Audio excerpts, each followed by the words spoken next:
meditation, I am going to share with you some of the ways I have seen meditation benefit my own life. I'm going to share how it has worked for me. I also want to share with you some of the real life experiences I have had and that I believe has come through my meditation practice. I have broken this down into the 5 ways I have seen meditation benefit my life. The 5 ways meditation has helped me include: 1. I am better able to live in the present moment. 2. The peace of meditation has become a part of my life. 3. Meditation helps me to watch my thoughts and change my thoughts. 4. Meditation allows me to be still. And 5. Meditation makes me happy. So let's start with the first way that meditation has helped me in my life.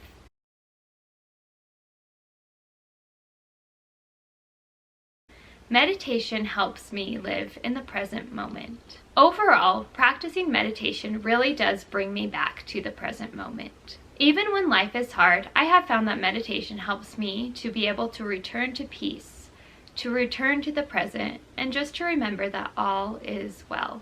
Meditation has helped me to see life as it really is, and if challenges arise, it helps me to take appropriate action or to just let things go. Sometimes this takes longer than other times, but as I have watched myself and my growth and transformation over the last year, I can see how I just am more easily able to do these things, and it's incredible to be able to watch that in my own life. So I want to share one example of how meditation has helped us to live in the present moment. At the time of this story, Daniel and I had probably been practicing meditation for about 4 months. We were eating dinner together, and we were just around the dinner table enjoying our meal when our 4-year-old spilled soy sauce all over the table. What happened? Well, Daniel went and got some paper towels while I picked up the soy sauce bottle. Within a minute, we had everything cleaned up and we were back to enjoying our dinner. If this had happened at an earlier time, we might have been slightly frustrated, saying things like, "Oh, Kennedy, you need to watch what you're doing," or, "Oh no, I can't believe this is happening." Instead, we handled the situation in a very present way. We saw what was happening and what we needed to do to fix it, and then we did it very peacefully. This left behind no hard feelings and no feelings of shame or guilt to our 4-year-old. And we were able to just quickly return to having an enjoyable dinner. This is the first time me and Daniel kind of looked at each other and said, hey, maybe this meditation stuff is really helping us to stay present and to stay in peace. In this small example, we handled the situation very differently than we would have in the past. We were very present with the situation at hand, and this allowed us to see very clearly the problem and how to resolve it in a very short amount of time. We could have spent time in frustration at our 4-year-old, telling her how she always spills things, which would have focused on her past, or how she needs to be more careful, which would have focused on the future. Neither of these things really would have helped in the present moment, and they probably weren't true either. We might have felt justified scolding our little girl and hoping that we could teach her something from doing that, but really neither of those reactions would have helped her or us or the present circumstance. Instead of creating more frustration, we just solved the present moment problem and realized that all was well. Meditation has helped me become more present in my life, not just at the dinner table, but in other areas as well. I feel more actively involved in my life now. Mere presence allows me to see new opportunities and new possibilities. The present moment is all we have, so if it is a space of love, we can enjoy love. If it is a space of peace, we can enjoy peace. If there's a problem, like a bottle of soy sauce spilling, we can take care of it and return to peace. I can also see in my life how meditation has taught me presence and how this plays a role in how I mother and interact with my children. Being present and truly engaging with my children has always been a little bit difficult for me. I tend to always be thinking about things that need to be done in our house or things that have previously happened that I need to figure out. My mind is just always running, and it can be really hard for me to be still and engage with them as they're playing or as they're coloring, or as they're doing their little kid things. As I practice stillness and meditation, I have found that I am better able to be still with my children, to engage with them, to be present with them. It has been so nice for me to truly set aside all my thoughts about things that need to be done or things that have happened in the past, and to be present with my children, to watch them discover and learn, and to see what they love, and to see them share their imagination and creativity with me. It's so wonderful to participate with them in those experiences.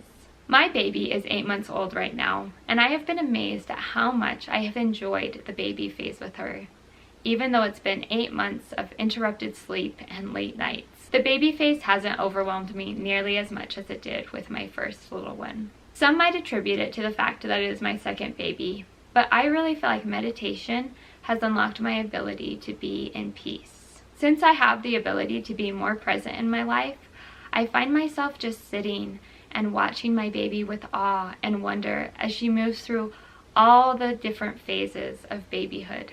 I love watching the miracle of her life. I love taking in her smiles and her beauty.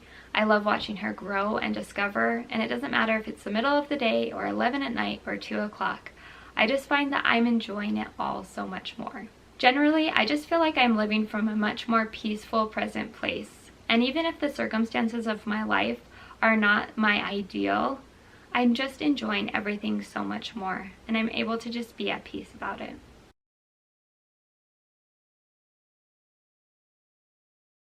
The second way that meditation has benefited my life is that the peace that I feel during meditation has become a part of my life. When I sit down to meditate, on good days, I feel a lot of peace during those 5 minutes. But it is only 5 minutes of a 24-hour day. Wouldn't it be wonderful if I could continue to feel that peace throughout my life? In my experience, I can. I have found that meditation is so much more than 5 minutes of formal practice. As I practice being calm, joyful, peaceful, happy, loving in meditation, it flows into the rest of my day and into the rest of my experience. It extends from a personal, quiet 5-minute practice into the rest of my life.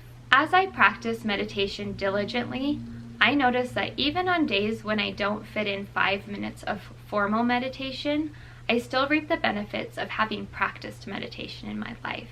Now that I have practiced meditation formally for a while in my life, I notice that I am better able to practice it informally during the day when I'm faced with situations that might take me out of peace. Instead of just practicing meditation for 5 minutes at the end of my day, I realize that I am practicing it always.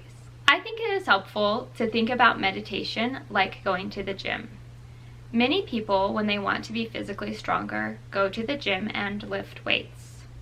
I don't know a whole lot of people that go to the gym to lift weights just so that they can go to the gym to lift weights. Most people lift weights so that they can return home and lift up their children and play and engage, or do things at work more easily, or participate more actively in sports. Meditation is like taking your mind to the gym. The purpose is not to have 5 perfect minutes of meditation. It's just a practice of bringing your mind to the present moment, of shifting your awareness. It is working on doing this with more grace and ease. After you practice meditation, you can move into your daily life and bring what you have practiced with you. When you are with your children, you'll be better able to be present with them because you have already practiced it. If something stressful happens, you'll be better able to handle it with clarity and presence because that's something that you've practiced. If you feel unsure about what to do in a certain circumstance, you might stop and pause and ponder on it because that experience of being still and looking inside of yourself has become a part of who you are. I like what Bill Burdett and Dave Evans say in their book, Designing Your Life. Practices are just that, practice. We both practice regularly, month in and month out, especially during our off season when there's no pressure to perform, and we can focus on just doing the practice and gaining strength and balance. The time for gaining maturity by practice isn't during the playoffs when things are stressful and demanding. Decision making is stressful, so the best time to prepare for good choosing is when there's no choice at stake. That's when you can invest in your emotional intelligence and spiritual maturity so that those muscles are strong and trained when it's decision or game time. Meditation might be a short practice you have each day, but its purpose is to help you go forward in your day and living life with more clarity, more peace, and more presence. The time to meditate is not during a crisis, although sometimes we might fall into that habit. The time to practice meditation is always. That way, when a crisis arises or challenges come, you already have the tools you need to stay at peace and to move through the circumstances with more ease.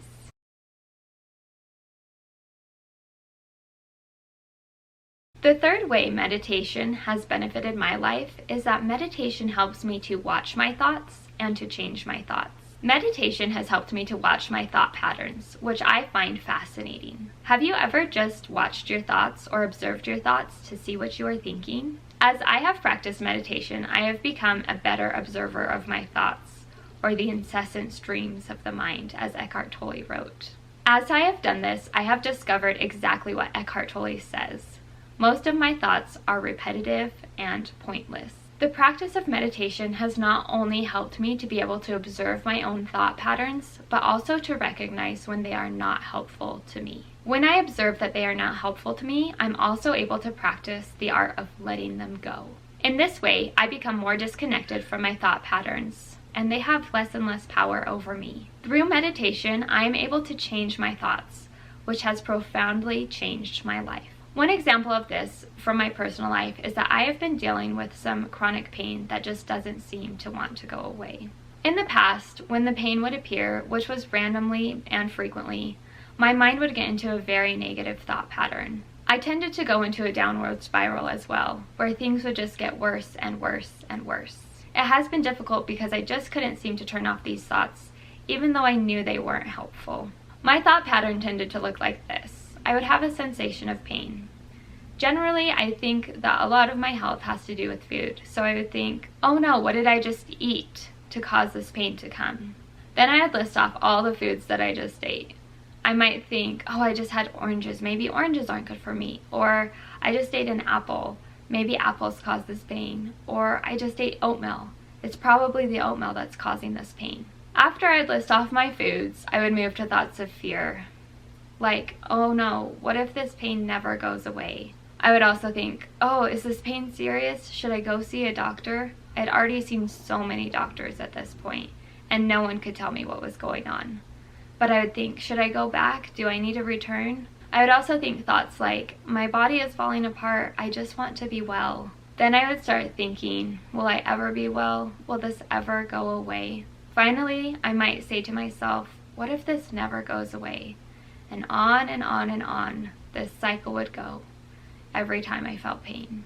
This stream of thoughts became like a roaring river for me, and I was unable to turn it off in my mind. After practicing meditation for a while, I began to notice that when I felt a sensation of pain, I was beginning to better able stay in peace. I began to observe my thoughts and see this thought pattern that was forming. I could see how the same thought pattern formed every time the pain would occur. I observed that most of my thoughts are definitely not helpful, and most of them are probably not even true.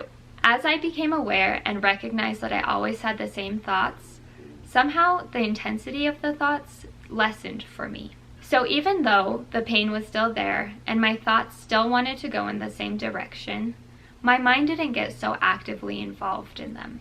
As a result, the thoughts became less powerful. Over time, I just got better at allowing the pain to be and stopping my thoughts as they came. After practicing meditation every day for 6 months, my beautiful daughter was born, and as a result, I became a little bit less consistent in my meditation practice. After a few weeks of missing days of meditation, I realized that my pain was starting to come back, and I also realized that I didn't feel peaceful about it anymore. I was really struggling with my thoughts again, and at that time I noted to my husband that maybe meditation was doing more than I realized. It was helping me stay in peace.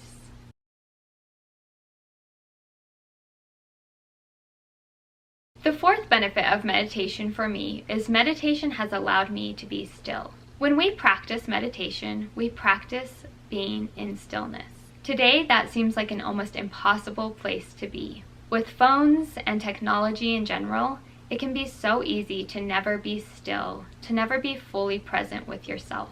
In meditation, you get to sit with yourself in stillness. As you sit in stillness, things might arise that are uncomfortable to you. I want you to think about this for a minute. When was the last time you were able to sit in stillness? Either just with yourself or maybe with family and friends. How present were you able to be? Was it difficult for you to sit with yourself or to sit with other people? Did you reach for your phone? Or did you reach for some food? Or did you all of a sudden have the need to get up and go to the bathroom? Those are some things we reach for or do when we are uncomfortable with stillness. I know for me, I've had some experiences in meditation when my legs are just going wild. They just want to stand up and move and run and do anything but sit still. They feel so restless and uncomfortable, and it is hard to continue to be still in that moment. This has been one of the experiences I've had during meditation where I feel very uncomfortable. Sometimes physical discomforts arise as we are meditating, but other times the discomfort is more mental. Sometimes when I enter meditation, my mind seems to know that I'm going into stillness and it doesn't want to be there. It's almost like it's afraid to be quiet. So it begins to stream all different sorts of thoughts. These thoughts tend to be strong and powerful because they need to capture my attention. This can also be an uncomfortable part of meditation. These physical and mental discomforts may happen, but this is where you hold a lot of power. If you are feeling discomfort physically or mentally, it might just be that your mind is trying to capture your attention and move you back into a place of your own patterns and habits. It doesn't want you to change. In these moments when you feel discomfort, if you're able to stay in peace, this is when big changes will happen in your life. So during meditation, when you feel discomfort, it's a great time to breathe and tell your body, it's okay, I'm feeling uncomfortable. I'm changing. I'm making positive shifts in my life, and I'm going to choose to be still.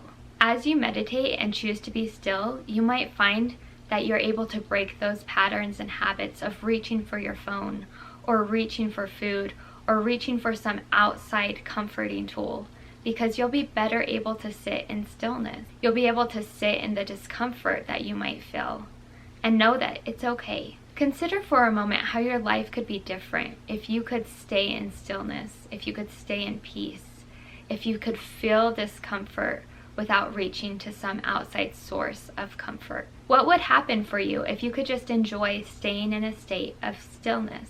Do you think anything would change for you? Do you think you might not only change on the inside, but also that things in your external world could change too? I know for me, sitting still was very difficult in the beginning. And some days it's still difficult. My legs want to move, or I have an itch, or I have lots of thoughts going on in my head. These things can be uncomfortable and can make it really hard to just be still. As I have continued to practice stillness, something that I have found helpful is to have a guided meditation, something like a body scan. That way I can focus my mind on different parts of my body and just relax those parts of my body. I am amazed at how fully relaxed I can feel in these meditations and how good it feels to both my body and my mind. Just the other morning, I did a meditation where I focused on each part of my body.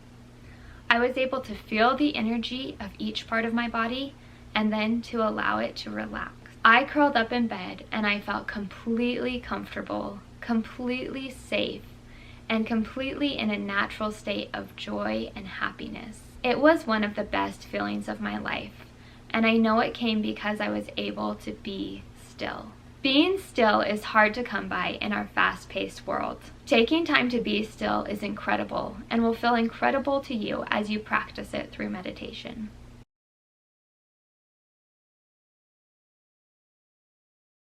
The fifth benefit of meditation is my favorite. Meditation makes me happy. I have found that on the days I meditate, I just feel happier. Even if it's just for the 5 minutes I'm meditating, I feel so happy. The happiness I experience when I meditation is a happiness that is just a part of me. It's not coming from anything external, and so it can be with me always. Meditation has drawn out the beautiful happiness and joy that is already within me. This happiness doesn't come from circumstances. It just is there. One experience that I had that I think illustrates this point that meditation makes me happy happened a few nights ago. It was one of those wild nights as a parent.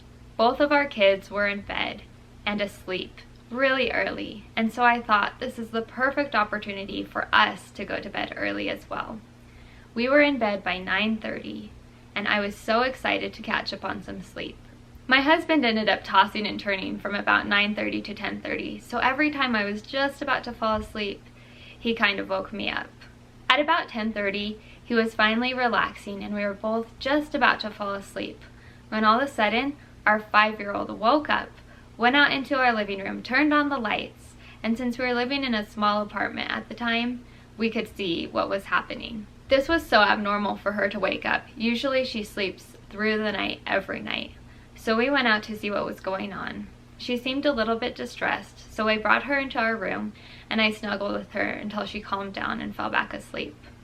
At this point, my husband took her back to her room and she slept for the rest of the night. Then we both got back in bed and were just about to fall asleep when my baby woke up. I woke up with her and I nursed her. After I finished nursing her, I looked down and her eyes were wide open.